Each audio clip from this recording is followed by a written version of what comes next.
చక్రస్నానం విదే చక్రధారి చక్రస్నానం విదే చక్రధారి చక్రస్నానం విదే. శ్రీవారి బ్రహ్మోత్సవాలలో చివరిదైన 9వ రోజు ఉదయం చక్రస్నానం వేడుకగా జరిగింది.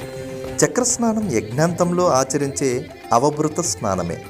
ముందుగా ఉభయ దేవేరులతో కలిసి శ్రీవారి సరసన ఉన్న చక్రతాల్వారులకు పాలు, పెరుగు, నెయ్యి, తేనె, చందనంతో అర్చకులు అభిషేకం చేస్తారు. ఈ అభిషేక కైంకర్యాన్ని అందుకొని చక్రతాల్వారు ప్రసన్నుడవుతాడు. చక్రస్నానం సమయంలో అధికారులు, భక్తులందరూ పుష్కరిణిలో స్నానం చేసి యజ్ఞఫలాన్ని పొందుతారు.